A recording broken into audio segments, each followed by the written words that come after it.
Hello summoners and welcome to another tips and tricks video. Today we'll be looking at 5 tips that are useful right from bronze all the way up to challenger level. So remember, go through these tips and try to follow them, and I'm sure your gameplay will be amazing. So without further ado, let's get started. Now, number 5 is do not be team dependent. I love this point and I have iterated this before in my previous video, but I think this is something that needs to be told over and over again. Do not be team dependent. Do not expect your jungler to gank. Do not expect your mid laner to come and roam and help you about. If they do, amazing, nothing like it. But don't expect it to them. After all, this is a very selfish game, especially when you're playing solo queue, right? It's a selfish game. Players are selfish. They want to play for themselves, right? And a lot of time people have something called tunnel vision, where they'll focus only on their lane, they'll be focusing on their wealth, on their gold, so they may not be in a position to see where you are. And even otherwise, even if they do see where you are and they see that you're part of a team fight, they may not be in a position to come and help you out as soon as they can, right? Sometimes it takes time for them to come travel, and they may have other priorities as well. So they may feel that, okay, you know what, I'll get a tower while the fight is going on somewhere else. At least that way not all of us die, but on the plus side we do get an extra tower. So keep these things in mind. Don't expect your team to come, and with that mentality, move forward. Now this next one is all about roaming. Now I don't care what role you're playing, whether you're support, jungle, mid, or a Baron laner. Now ADC might be an exception, but for all other roles, you have to learn to roam. Don't just stick to your lane. Don't just focus on your minions, getting your tower, and then say, hey, I took care of my lane, why are you guys all dying so much? That's not the way to improve. Now that's okay at lower elos, but as you climb up the ladder, you have to learn to be more of a team player. It's not a solo game. You might see players saying that, hey, 1v1 me, and it doesn't work that way. So what you have to do is try to roam.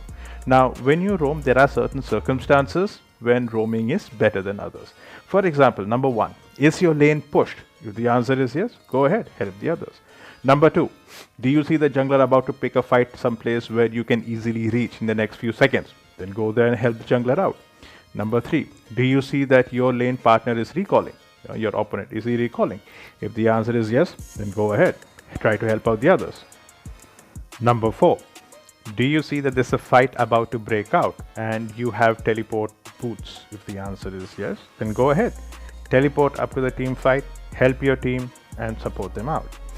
So you have to keep an eye out wherever there is a fight going to happen, or wherever potentially a fight is about to break out, and make sure you're ready to get there and be there and support your team, so that together you can progress. Remember, one extra kill that you give to your enemy is one extra item that they could potentially buy to kill you with later in the game.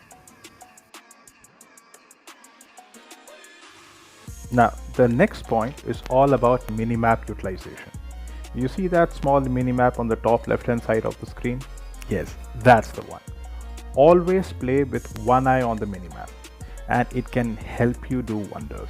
It can show you whether the jungler is trying to gank your lane. It will show you whether they are going for the dragon or for the Baron lane, so that you can accordingly counterplay. It will show you how the spread of their team is. It can show you if the jungler is missing, because remember, sometimes if they throw a lollipop, you should not just directly go and try to attack their team if you can't see the rest of their teammates on the minimap. If they are invisible, if you can't see them, there's a very good chance that they're hiding nearby. So keep that in mind. So the minimap is essential, because remember, the ultimate general is one who has an eye on the entire war, not just his own battlefield. Number 2, do not overextend. Now this is a mistake even I personally am guilty of, and this is something that happens almost at all elos. Overextending can mean one of two things.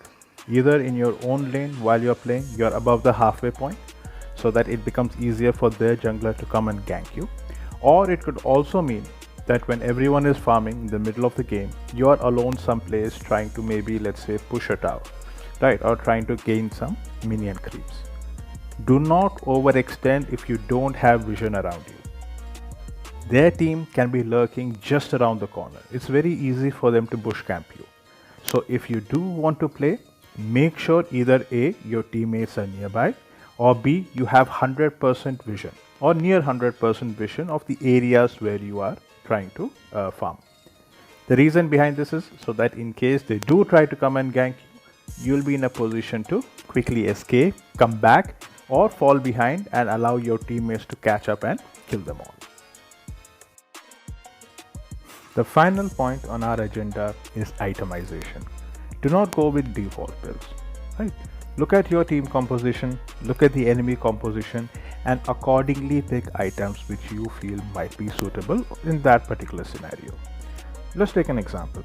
Let's say the enemy team has very heavy damage, AD damage, physical damage.